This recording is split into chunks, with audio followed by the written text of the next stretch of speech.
4 anos, com programas sempre ao vivo, de forma presencial. O meu agradecimento total e de toda a equipe aos que estão agora, nesse momento, no canal 520 da Claro, cobrindo quase que toda a Paraíba, mas a internet para todo mundo em tvmaster.tv e o YouTube em TV Master Play.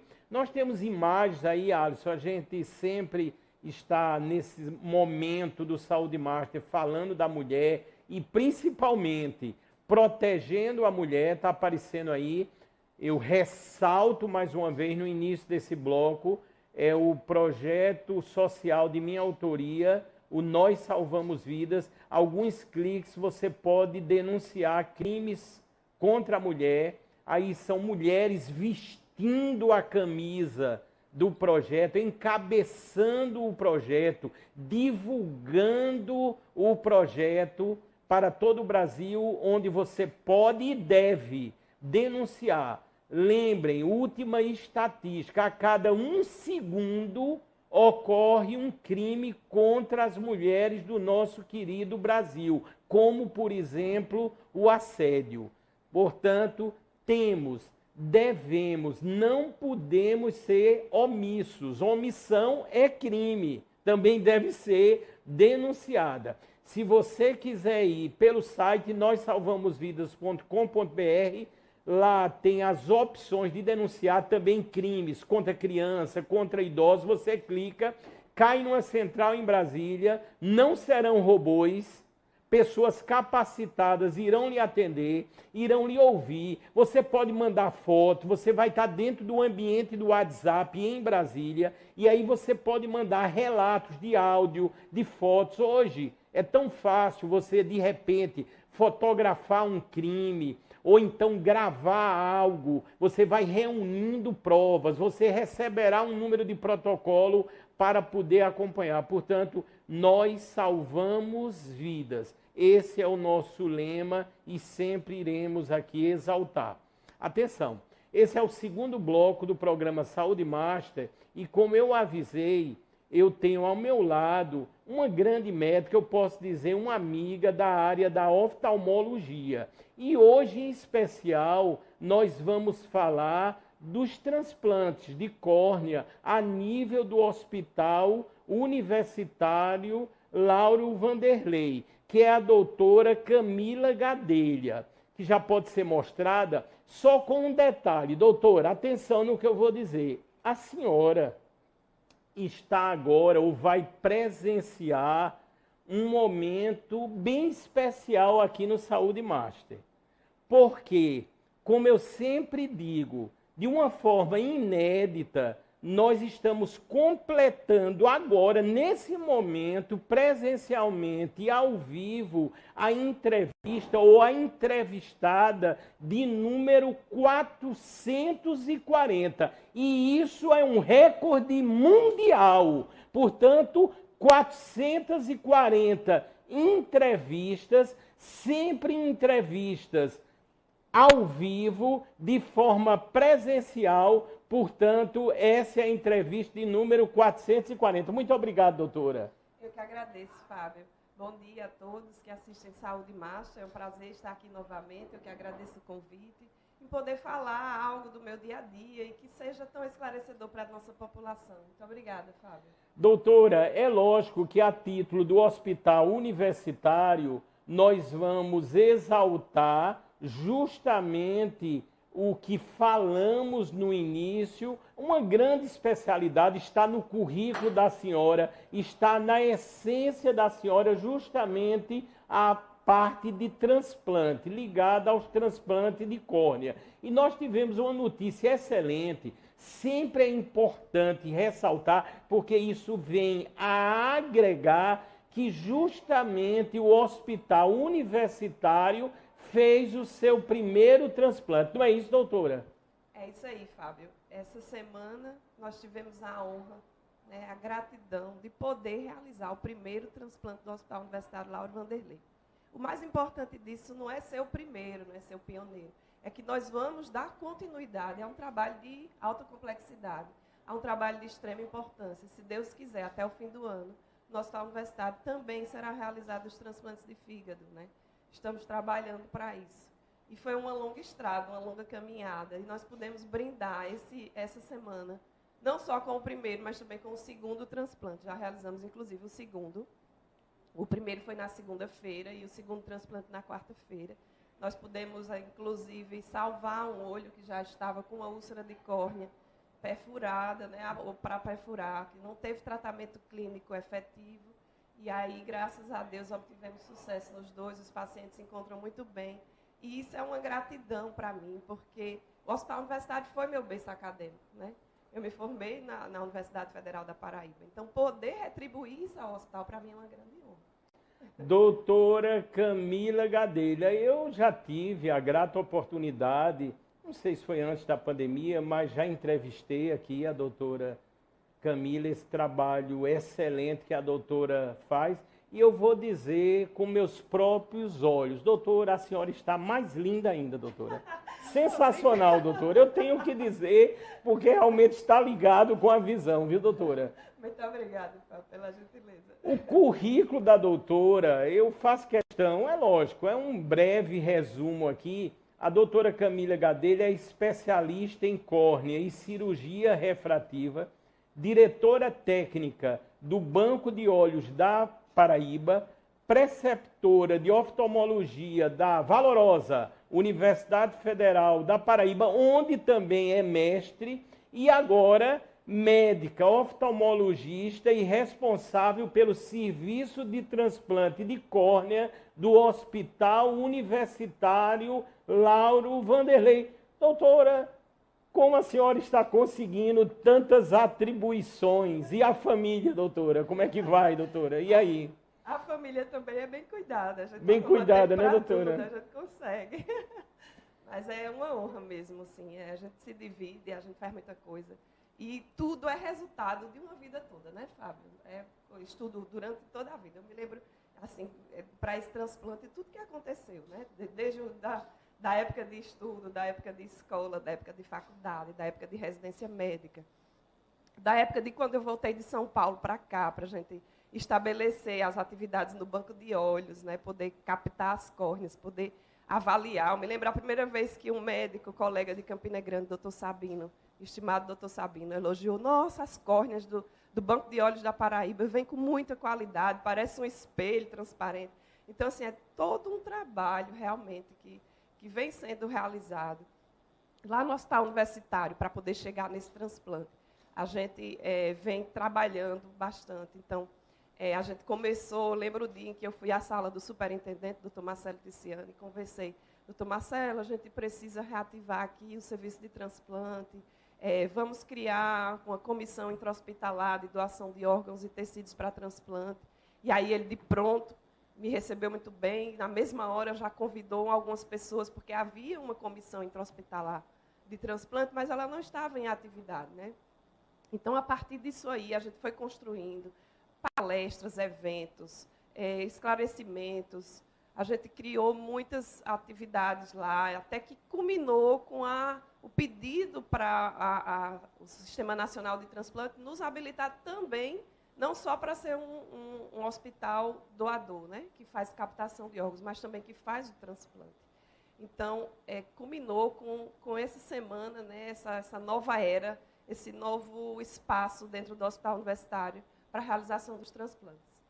Por isso que a tela inicial, fundamentada inclusive na inteligência artificial, já vai aparecer. Lógico, é o nosso tema principal, diz aí na tarja: o início dos transplantes de córnea no Hospital Universitário Lauro Vanderlei. Já vai aparecer a primeira tela e eu vou fazer algumas colocações. Doutora, o meu pensamento é o seguinte, né?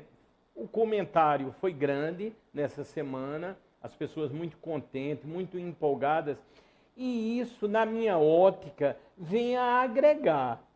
Porque sabemos, eu estive pesquisando, investigando, durante a pandemia, tratando-se de transplantes em relação à córnea, que é o caso, foi onde houve, vamos dizer assim, mais afetou, né? E as filas de transplante, elas foram naturalmente aumentando. Quando a gente vê uma unidade de excelência de saúde, que é o caso do Hospital Universitário, passando ou iniciando esse trabalho de transplante, isso tudo vem a somar e eu creio que a fila nós vamos zerar. E aí, doutora? Exatamente.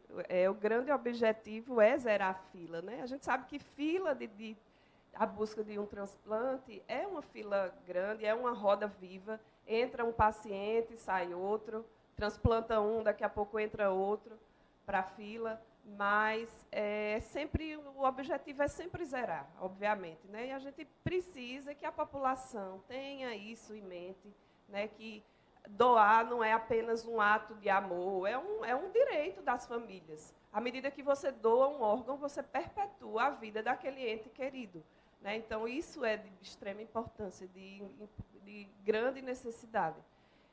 Realmente, na época da pandemia, todos os transplantes sofreram um pouco, né? O Sistema Nacional de Transplante pediu para que parasse, porque não se sabia se Covid podia ser transmitido, né? Pelos transplantes. Pela córnea também, ninguém sabia, então não tinha ainda uma regulamentação. Então, houve uma parada. Tudo que se para, se retarda, se atrasa. Então, houve um atraso nas filas em todo o país, né? E agora que tudo está se resolvendo, melhorando, realmente começa a ter uma melhora também na fila. A gente chegou a ter 400, 500 pacientes em fila. Hoje em dia, a gente tem algo em torno de 250, a semana passada tinha 256. Como é uma coisa dinâmica, hoje exatamente eu não sei, mas deve estar algo em torno de 250 pacientes em fila, quer dizer, estamos melhorando, né? E o nosso objetivo realmente é fila zero, é poder inscrever um paciente na fila essa semana e na mesma semana poder transplantar. Para isso é importante que a população também tenha a sua ajuda no ato de doação, né? Isso é realmente importante a gente falar aqui. Até frisando que essas fotos como essa que aparece aí, creio, né, doutora, no próprio centro cirúrgico, no ambiente cirúrgico, quando do primeiro transplante de córnea do Hospital Universitário, aqui o Lauro Vanderlei, já pode seguir aí para a próxima tela, que vai exaltar o nosso tema principal, apesar que já temos que ressaltar que foi feito o segundo. Isso é muito bom. Portanto, diz aí, Hospital Universitário Lauro Vanderlei, primeiro transplante da história. Portanto, é um marco para o hospital. Doutora, ali é a senhora, né, doutora? Ali sou eu. Que está de máscara, mas creio que a senhora e a paciente Exatamente. do primeiro transplante. Isso, a primeira paciente foi uma paciente que era portadora de ceratocone, né? Ela não se importa de que diga seu nome, porque até ela já participou de alguma mídia aí. Ela se chama Jéssica, né? E aí foi na beira do leito, exatamente após o transplante, quando ela foi liberada do bloco cirúrgico, estava na unidade da enfermaria. Os transplantes de córnea, na realidade, são procedimentos ambulatoriais. A gente consegue operar e já dá alta ao paciente no mesmo dia. Mas ela passou um tempinho em recuperação, até porque, para que o hospital entenda todo o procedimento, né, ela teve em fila durante quase 2 anos. Quase 2 anos. Ela foi atendida no HU em 2019. Mas até a sua inscrição no transplante, que foi realizado, se não me engano, no dia 13 de julho de 2021. O transplante dela foi realizado no dia 6, né, 6 de março de 2023. Ela esteve quase 2 anos em fila. Mas é isso aí, é o primeiro transplante da história. A gente, se Deus quiser, vai dar continuidade a isso. A gente vai ter, a gente já teve o segundo transplante, e assim que tiver doação de córnea para nossos pacientes, teremos os próximos, se Deus quiser. E vamos em frente. Havia até essa semana, eu descobri que o nosso querido e estimado Dr. Astênio Fernandes, certo, que foi quem instituiu o tratamento, o serviço de oftalmologia no Hospital Universitário, ele comentou que já havia sido realizado um transplante. Acredito que, não sei se com o doutor Antônio de Pablo, mas talvez, eu não sei que data foi, tenho que falar ainda com o doutor Astênio, mas talvez ainda não houvesse a regulamentação pelo Sistema Nacional de Transplante. Deve ter sido isso. O SNT ele surgiu em 1997. A gente pode falar isso mais adiante. Mas, assim, o que realmente, o primeiro da história que a gente fala é pelo continuismo. Se Deus quiser, agora nós vamos dar continuidade a isso. Nós estamos habilitados pelo Sistema Nacional de Transplante. Isso é grandioso. Né? Isso a gente vai continuar com o setor de pesquisa, não só de assistência, mas de pesquisa, de ensino. Nós vamos treinar residentes, né, a fazer o transplante de córnea, alguns colegas também. Então, para nós é o primeiro e a importância disso é imensa. É relevante, estamos aqui divulgando também em primeira mão e incentivando a doação de órgãos, com certeza absoluta. Parece-me que depois de, creio, 43 anos, né? Exatamente. 43 também, anos e vem aí, por isso que é um momento a festejar, né, doutora? Você me falou aí de 43, eu me lembrei. Em 1943, também vale ressaltar um pioneiro, Dr. Oswaldo Travassos. Ele realizou o primeiro transplante aqui em João Pessoa, provavelmente o primeiro do estado, né? E que foi, só que não havia hospital universitário Lauro Vanderlei. Ele era professor da Universidade Federal da Paraíba, mas o hospital escola, digamos assim, era o Hospital Santa Isabel. Então, realmente, pode ter sido o primeiro da universidade, mas é a nossa nova era do Hospital Universitário Lauro Vanderlei. Né? Tem 43 anos de história, e é o que nos consta oficialmente, né, pelo Sistema Nacional de Transplante, habilitado pelo sistema, realizado pelo Sistema Nacional de Transplante, é o primeiro transplante da história.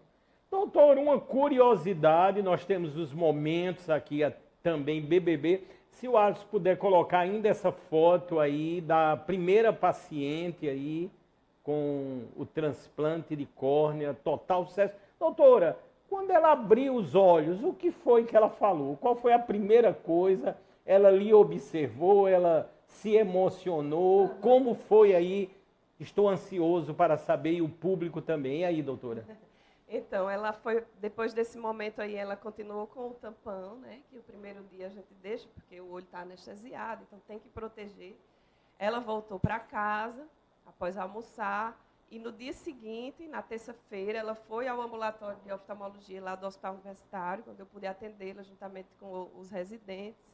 E ela estava com seu esposo. E assim que eu retirei o tampão, fui limpando o olhinho dela, e aí ela relatou assim: ai, doutora, eu já estou vendo melhor que o outro olho. Ai, doutora, que emoção, né, doutora? E aí a gente verificou a visão dela, ela já estava, em termo técnico, mas ela já estava lendo sem correção, a cuidado visual de 20/50, já são letras menores, né? Que ela, antes de operar, ela só via, mais ou menos, ela contava dedos a 3 metros. Ela conseguia dizer, aqui são 2, são 3 dedos.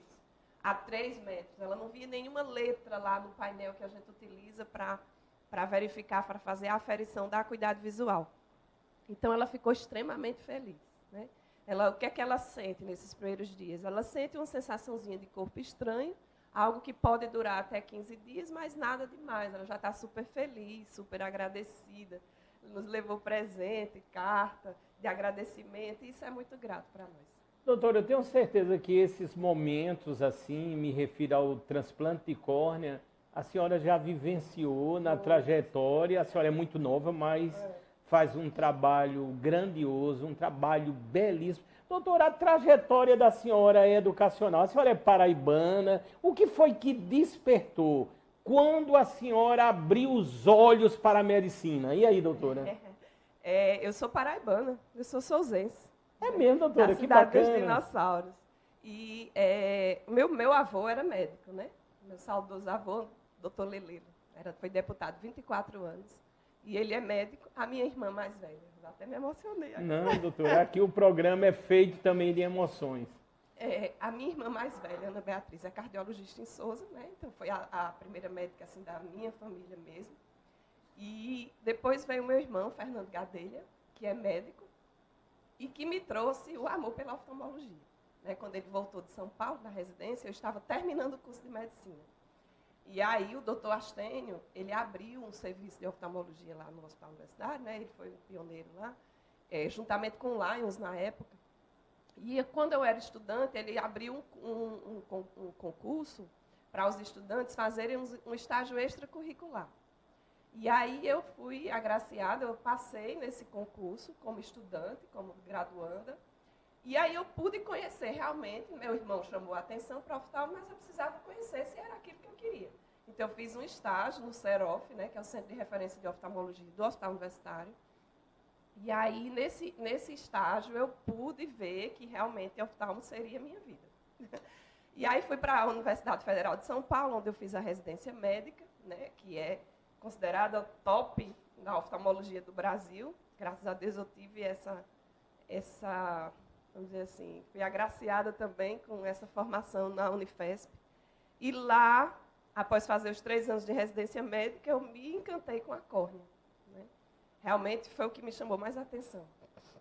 E o transplante é o top da córnea, né? Porque a gente consegue habilitar, salvar a visão da pessoa, né? Promover qualidade de vida, né? Quando um paciente não enxerga, com o transplante de córnea, ele pode obter de volta a sua visão. Então, assim, isso foi a trajetória aí que me fez para o lado de transplante. Aí eu também fui em busca de me capacitar em relação aos bancos de olhos. Então, fiz também curso da Associação Pan-Americana de Banco de Olhos.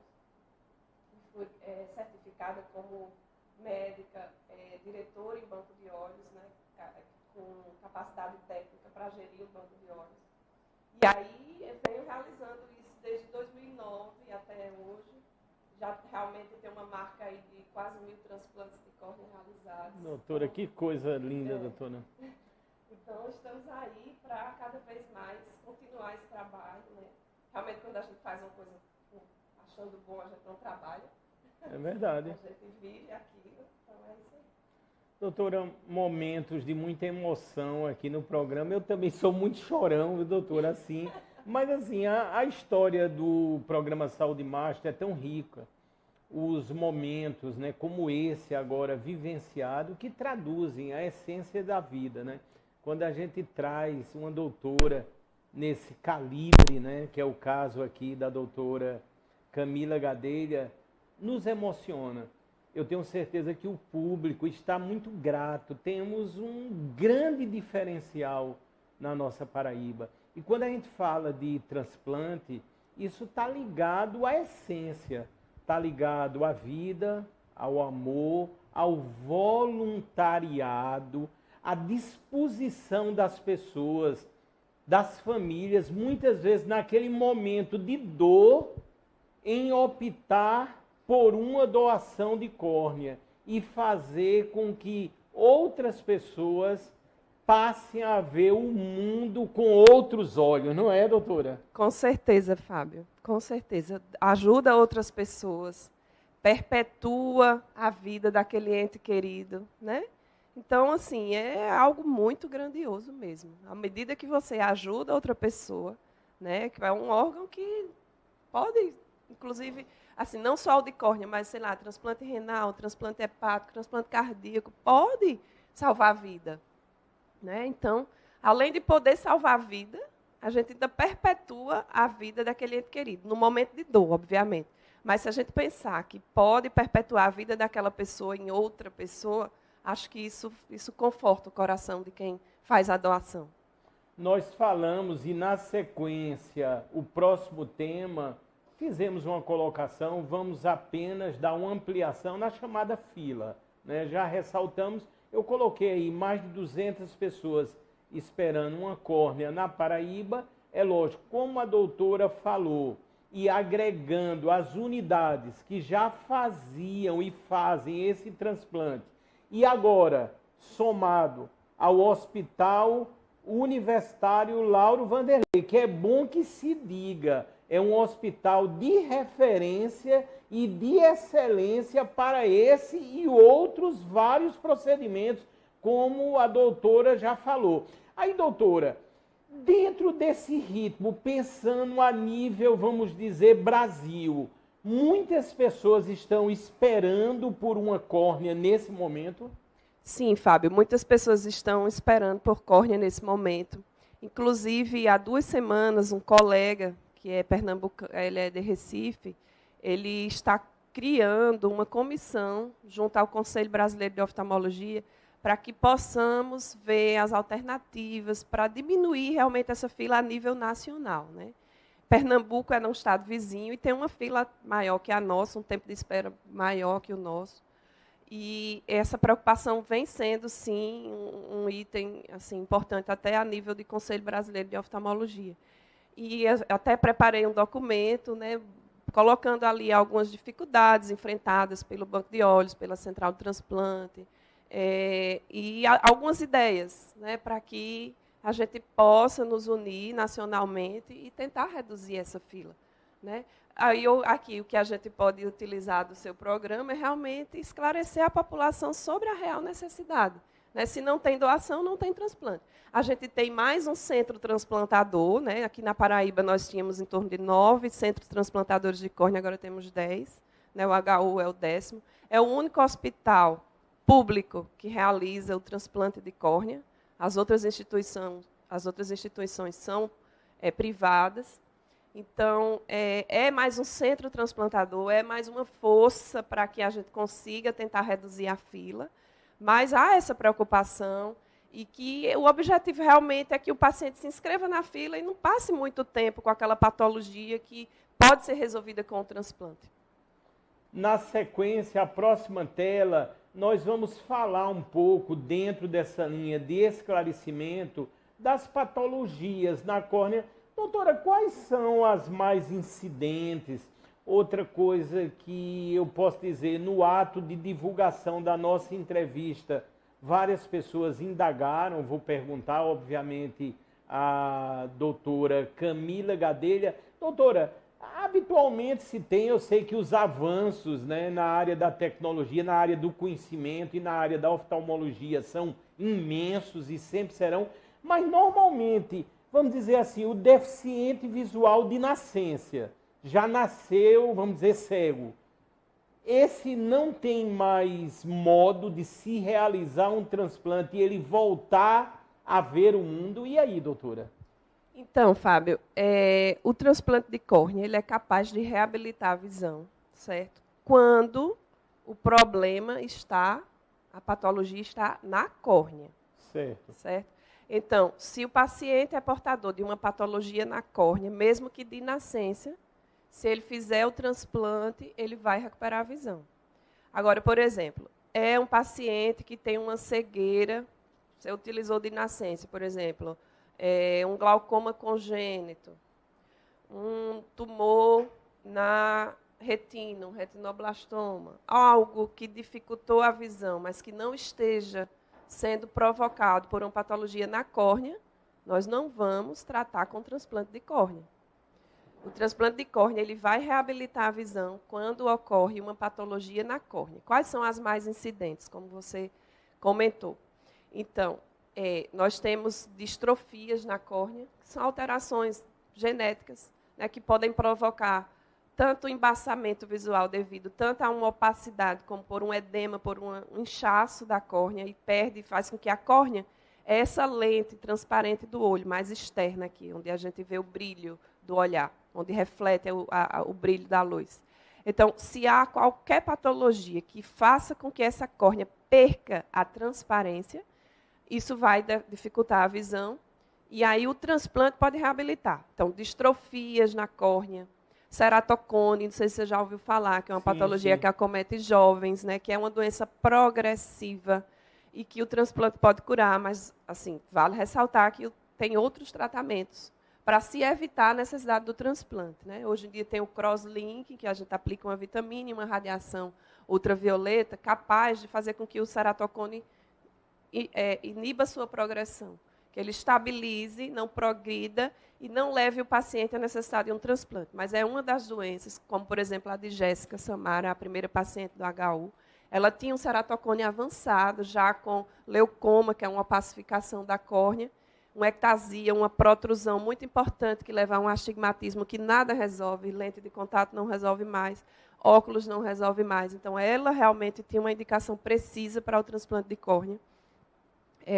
Outras patologias, como a ceratopatia bolhosa, que não sei se você já ouviu falar, um paciente que às vezes faz uma cirurgia de catarata e não recupera a visão, ou às vezes até piora, porque a córnea tinha uma deficiência em uma das camadas, que é as células endoteliais, que são capazes de manter a transparência da córnea. E após uma cirurgia de catarata, essa córnea incha e não consegue mais desinchar.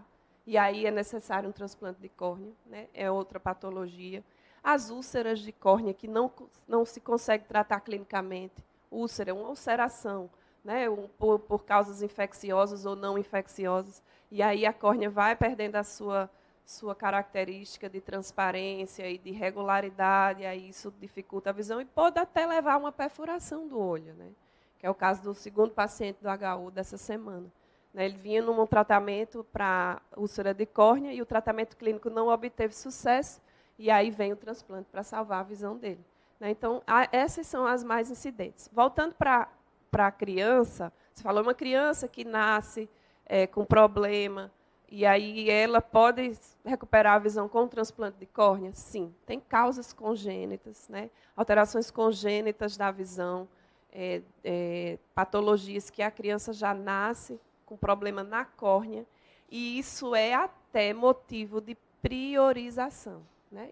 Tudo é regido pelo Sistema Nacional de Transplante, e existe a lei da priorização. Tem casos, sim, que nós seguimos essa lei. Então, a criança que nasce com um problema bilateral, uma opacidade bilateral, que se ela não fizer o transplante, ela não vai desenvolver a visão, essa criança é priorizada, ela não vai à fila. A gente vai emitir um documento para a Central Estadual de Transplante, para que, quando tenha uma oferta de córnea, essa criança esteja no topo da fila. Doutora Camila Gadelha, esclarecimentos assim, eu caracterizo como extraordinário, né, dentro desse conceito do Saúde Master, de salvar vidas através da informação. Doutora, nesses a senhora ressaltou praticamente 1.000 ou mais transplantes de córnea que a senhora já esteve à frente. Doutora, certamente, creio, já teve caso que o problema era na córnea e aquela pessoa tinha visão zero e voltou a ver depois do transplante. A senhora já se deparou com situações desse tipo? Muitos casos, Fábio. Mas, doutora, deixa eu dizer, isso deve ser um momento, assim, eu não sei nem dimensionar, né? Uma pessoa que não vê o mundo, vamos usar essa expressão, aí a situação era na córnea, aí foi feito o transplante e naquele momento que a senhora, vamos dizer ali, tirou os tampões, por exemplo, a pessoa vê o mundo pela primeira vez. Doutora, eu acho que é uma sensação, assim, extraordinária, né? É uma sensação extraordinária, Fábio. Muito gratificante mesmo. E, assim, o transplante, ele tem um tempo de recuperação. Não é só aquele dia que o paciente retira o tampão e já vai achar que aquilo ali já é o resultado final. Não, ainda melhora. Porque a gente mexeu na córnea, aquela córnea ela pode inchar um pouco, né? Tem todo um controle pós-operatório do astigmatismo. Então, tem transplantes que a gente precisa dar ponto, em média 16 pontos. E aí, esses pontos na córnea, eles geram astigmatismo. E isso ainda vai ter uma melhora quando a gente vai retirando os pontos. Isso é gradual, a gente só começa a retirar pontos após 3 meses, e aí vai se corrigindo, se organizando, a córnea vai se moldando, o astigmatismo vai diminuindo. E aí, entre 4, 6 meses, a gente consegue passar os óculos e aí a pessoa está realmente reabilitada. Né? Mas tem um impacto, sim, logo que retira o tampão. Mas ainda vale ressaltar que tem ainda uma longa estrada. Doutora, sabe por que eu fico também muito empolgado? Nos 27 anos que eu ministrei aula de física, a parte da física que eu mais, vamos dizer, dei aula ao 2º ano do ensino médio foi ótica. Aí por isso que quando a senhora fala, me remete a várias ações, eu já estou pensando aqui em refração, em tanta coisa, e vai unindo essas ações, e eu vejo o quão é importante as informações. Quero até avisar aqui, está mandando um abraço para a senhora, a Jaza Costa, né, que é a filha do Alex Costa e, no caso, irmã do Alex Filho, presidente aqui do Sistema Master de Comunicação, e muitas pessoas que estão aqui parabenizando o trabalho da senhora. Eu sei que é uma equipe, mas a senhora sempre foi uma baluarte quando a gente fala em transplante, não é, doutora? A senhora defendeu isso e defende como um lema da vida da senhora, da essência, né? Não é isso, doutora? É isso aí, Fábio. Falando da ótica, a córnea, ela é a lente mais importante do olho. O nosso olho ele tem em torno de 60 dioptrias, esse é o poder refrativo do olho. E desses 60, 40 estão na córnea. Olha a importância da córnea. Sensacional, então, doutora. é isso aí, você falar da refração. E é um lema da vida mesmo. O transplante é algo encantador, é a vida. Ô, doutora, um detalhe aqui, eu sei, as pessoas estão insistindo aqui, eu vou perguntar, e a gente aqui usa, lógico, de uma ética, a gente estuda para isso, a gente investiga para isso. Doutora, quando vai fazer a coleta da córnea, o paciente ali, ele teve, estou gerando uma situação, morte cerebral, foi constatada, mas o coração tem que estar ainda batendo para poder coletar as córneas. E aí, doutora? Pois é, Fábio. Não. A resposta é não. Não, doutora? Não. A gente pode coletar a córnea até 6 horas do óbito. 6 horas. Diferente dos órgãos sólidos, né, do coração, do fígado, do rim. Precisa estar em coração batendo, né, precisa ter a morte encefálica para que haja a doação desses órgãos sólidos. Mas a córnea tem esse privilégio. A córnea ela é captada também do doador de múltiplos órgãos, que é o que teve a detecção da morte encefálica, mas a córnea também pode ser captada após 6 horas do óbito. Interessante. Inclusive, se o corpo estiver refrigerado, a gente pode captar até 12 horas após o óbito. Então, por exemplo, uma morte violenta, um caso de um acidente automobilístico, um paciente que faleceu na rodovia. Aí ele tem ainda 6 horas, se ele chegar, se a equipe chegar para fazer captação, ele pode ser captado. E se esse corpo for refrigerado até aguardar ao termo de consentimento da família, a gente tem 12 horas. Então, 12 isso horas. é um facilitador grande, né, para o transplante de córnea. Doutora, eu estou ficando muito empolgado aqui, viu, doutora? Doutora, aí, por exemplo, houve a coleta. Aí, lógico, vai ver se adequa justamente a pessoa que irá recebê-las. Aí isso vai para um banco de córneas. E lá pode ficar quantos dias ou quanto tempo, no máximo, até que venha para a visão ou a nova visão do paciente. Isso é muito interessante, Fábio. A córnea, ela é um órgão não vascularizado, a princípio, né? E aí não tem essa classificação se aquela córnea vai ou não para aquele paciente. Não tem isso. Ainda tem esse privilégio também. A córnea é privilegiada imunologicamente. O sistema imunológico não chega até ela, porque ela não é vascularizada, né? E tem todo um esquema de proteção lá para a córnea. Não há uma histocompatibilidade entre doador e receptor.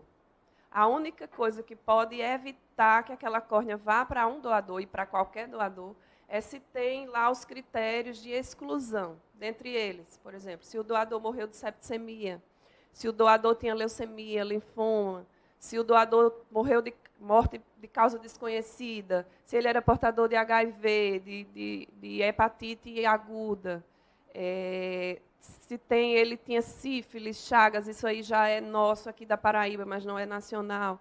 Então, tem uns critérios que excluem aquele doador, certo? Mas a córnea em si, se o doador ele não tem critérios de exclusão, aquela córnea pode ir para qualquer receptor. Isso é um privilégio da córnea. Outra coisa, quando ele é captado, quando ocorre o processo de captação do globo ocular pela equipe do banco de olhos, após o termo de consentimento da família, vai haver o transporte do local onde foi feita a doação, a captação, a córnea vai ser transportada para o banco de olhos. Lá no banco de olhos, nós aguardamos os testes sorológicos do doador.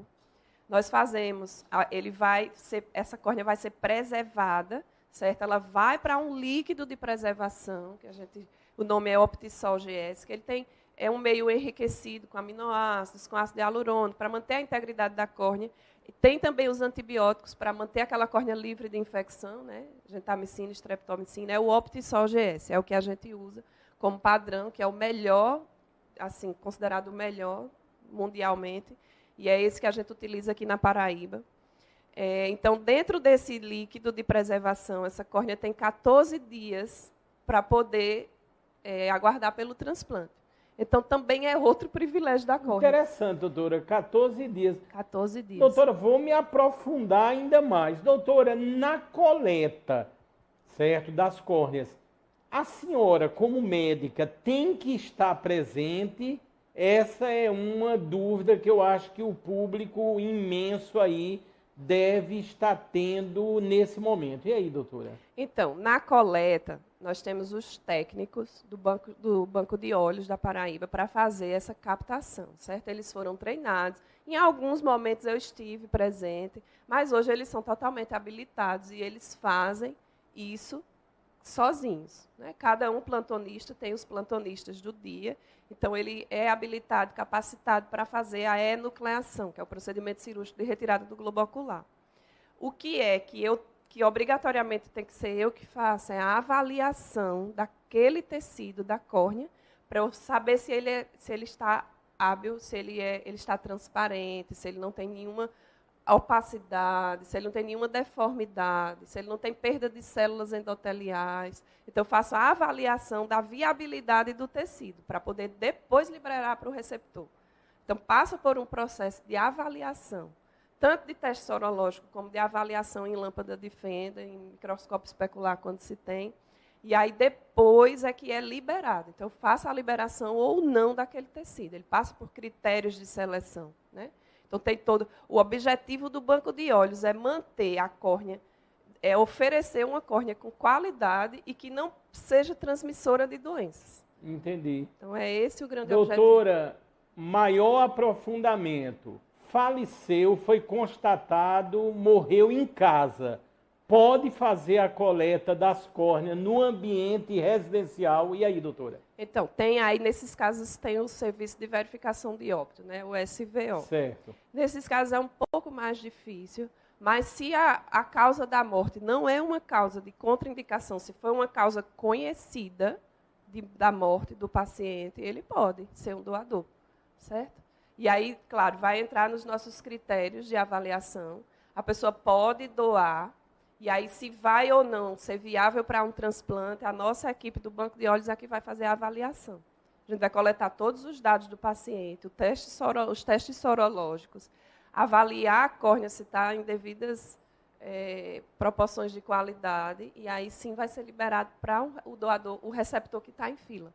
Doutor, eu vou fazer um pedido à senhora, mas tudo dentro de uma ética. A senhora é que vai dizer. Eu costumo, o público já sabe disso, vivenciar muito toda a história aqui do Saúde Master. Já fui convidado, já presenciei cirurgias robóticas, diversas. Doutora, eu queria um dia, a convite da senhora, no que é possível, obviamente, me fazer presente em um processo desse. O que é que seria, lógico, dentro da lei, dentro da ética, o que seria possível de eu vir a observar nessa sistemática, desde a fase que há a captação até a fase cirúrgica? E aí, doutora? Me diga aí, a senhora é quem vai dizer o parâmetro e eu vou seguir o que a senhora disser. Então, Fábio, durante a captação, a gente precisa do termo de consentimento da família, para que você esteja presente. Durante a avaliação no banco de olhos, a gente tem todo um critério lá de segurança, né, de higienização, mas você entrando nos padrões, lógico, você pode participar desse processo também da avaliação. Durante o procedimento, aí vem, depois do banco de olhos, a gente disponibiliza essa córnea para a Central Estadual de Transplante. E aí a Central Estadual de Transplante é que gera o ranking da córnea, também você pode participar lá de uma geração de um ranking, né, que vai observar a fila dos pacientes que estão aguardando pelo transplante, onde o cômputo da fila é o dia da inscrição. Então, quem se inscreveu ontem está à frente de quem se inscreve hoje, né? E aí você pode participar desse processo do ranking lá na Central de Transplante, na Central Estadual. Depois vem, no caso, a Central disponibiliza o tecido agora para a equipe médica daquele paciente que está em fila. E aí a equipe médica entra em contato com o paciente. O paciente vai, realiza seus exames rapidamente, é marcada a cirurgia. No ato operatório também, né? Precisa estar dentro dos padrões do bloco cirúrgico, a qual seja que a equipe vá realizar o transplante, mas não é nada impossível de participar desse momento também. Doutora, eu, assim, já estou pronto, viu, doutora? Qualquer coisa a senhora vai me dizendo, a gente vai se comunicando. Teremos outros momentos aqui com a doutora. A doutora faz um trabalho, vamos dizer assim, excepcional. Creio que estamos tendo, né, um momento diferenciado no Saúde Master. Inclusive a entrevista, né, por uma coincidência de Deus, eu gosto muito desses números redondos, né? 440 entrevistados e eu tenho a presença maravilhosa da doutora Camila Gadelha. É só um momento de agradecer, principalmente a Deus, né? Todos os profissionais que aqui estiveram, os que estarão nos próximos programas, né? Se Deus quiser, e a gente vai executando esse trabalho com tanta propriedade e os nossos anunciantes também juntos, como é o caso do São Brás, que eu vou falar agora. Eu falo com muito orgulho do São Brás, porque o São Brás tem mais de 70 anos de tradição. E a tradição do São Brás ficou e é agregada a várias palavras. Eu poderia citar aqui principalmente amor, união, né? São palavras muito presentes quando a gente vê o famoso, o premiado Café São Brás e toda a sua linha de produtos, com mais de 200 hoje, já são mais de 200 produtos de excelência da São Brás. A gente ressalta em primeiro plano o Café São Brás, mas eu indico, quando estiverem nas centenas e centenas de locais, né, os mercadinhos, supermercados, que lá você vai encontrar os produtos da São Brás, vocês podem levar, eu garanto, eu assino, eu atesto, e o Brasil tem demonstrado isso. A São Brás realmente tem os produtos de excelência e de total e imensa qualidade. Se você quiser conhecer toda a linha, inclusive, vez por outra, eu acesso até para informar cada vez melhor, porque esse leque de produtos ele tende a crescer. O São Brás vai inaugurar no próximo ano uma grande fábrica na Bahia, né? Vai se agregar aqui com a fábrica que já temos aqui em João Pessoa, na BR, e com certeza vai espalhar, vai levar mais saúde, qualidade, autoestima e bem-estar para toda a população do Brasil. Portanto, produtos de qualidade são produtos da São Brás. Nós estamos quase no final desse bloco, aonde em primeiro plano colocamos os transplantes de córnea e enfatizando, é bom que se diga, o Hospital Universitário Lauro Vanderlei e toda uma equipe encabeçada pela excepcional doutora que está ao meu lado, a doutora Camila Gadelha, dando uma aula. Você vê, quando adquirimos conhecimento, a forma didática, a forma, eu posso dizer, até simples, que todos entendem, todos compreendem, e eu tenho certeza, aqui dentro do coração, que um programa como esse, ele é motivador para que famílias se conscientizem no ato sublime de doar. Não é isso, doutora? Exatamente, Fábio. Se a gente conseguir transmitir essa mensagem, a gente alcançou o nosso objetivo. Alcançamos o nosso objetivo. Vamos ver a próxima tela que vai aparecer dentro dessa sistemática. Estamos quase no final dessa edição especial do programa Saúde Master aqui pela querida TV Master, de Sistema Nacional de Transplante. Lógico, doutora, o órgão aí central, regulador, eu tive olhando, doutora, assim, eu não consegui ter uma precisão na internet, mesmo usando a inteligência artificial, ele exibe dados muito variados. Me refiro ao número de pessoas no Brasil que estão aguardando por um transplante de córnea. Em alguns momentos chegou a aparecer 70 mil pessoas, enfim. eu não consegui uma precisão, repito, mesmo usando a inteligência artificial, e eu entendi porque esses números, eles são muito dinâmicos, né, doutora? Porque, por exemplo, tem toda uma ação nacional, o Brasil é continental, são várias as unidades que executam os transplantes, e esse número ele é muito variável e às vezes até impreciso, né, doutora? É verdade, Fábio. Eu confesso que eu não pesquisei esse número para trazer aqui para você, portanto, não vou falar coisa que eu não sei, mas no site do Sistema Nacional de Transplante, há pouco tempo eu consegui verificar, a gente consegue ver quanto que está o ranking, né, o tempo de espera, a quantidade de pessoas aguardando pelo transplante. Isso aí é possível, né?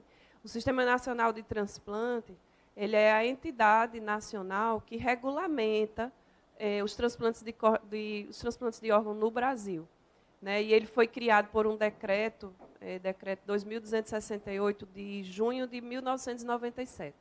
Então, tudo isso é controlado e regulamentado por essa entidade, né, que tem a sua gerência nacional, a coordenação geral do SNT, e é assim uma entidade de extrema importância, né? Atualmente é a doutora Daniela Salomão, que é a representante nacional do Sistema Nacional de Transplante, e que regulamenta tudo isso.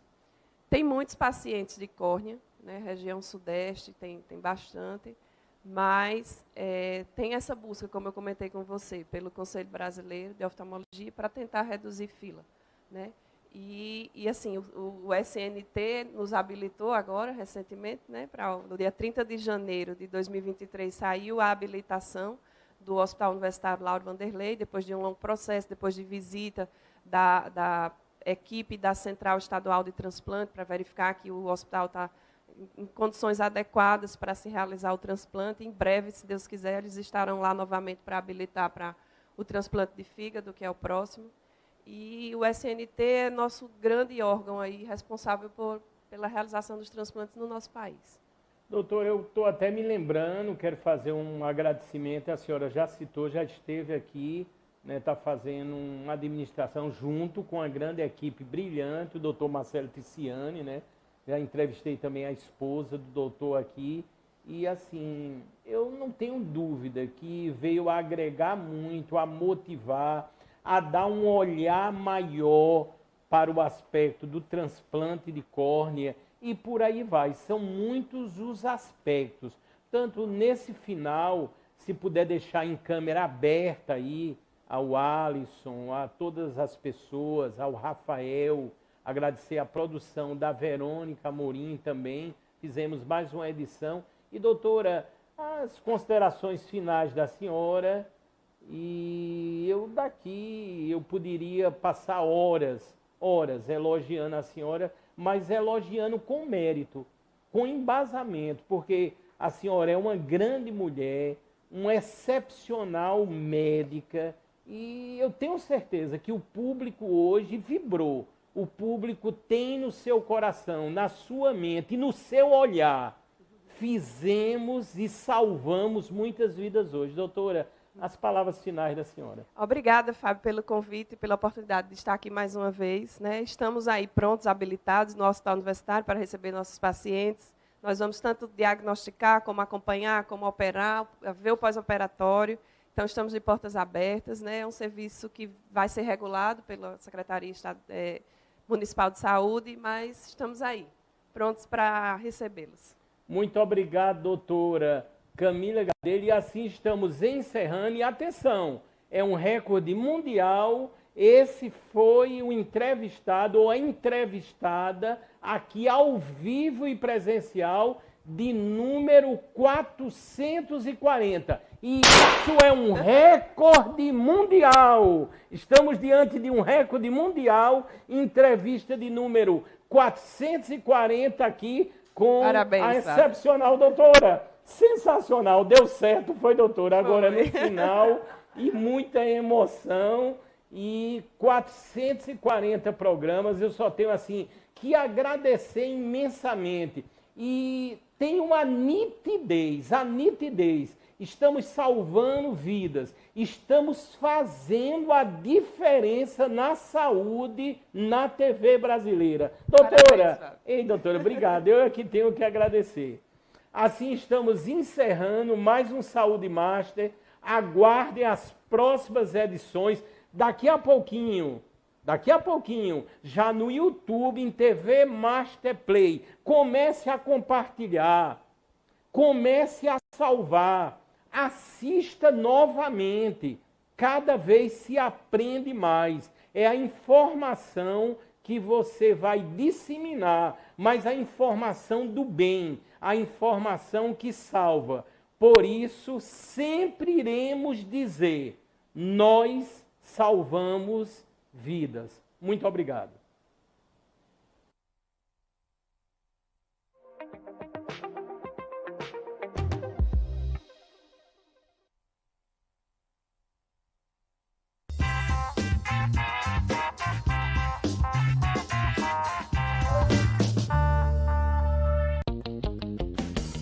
Novas cápsulas São Brás.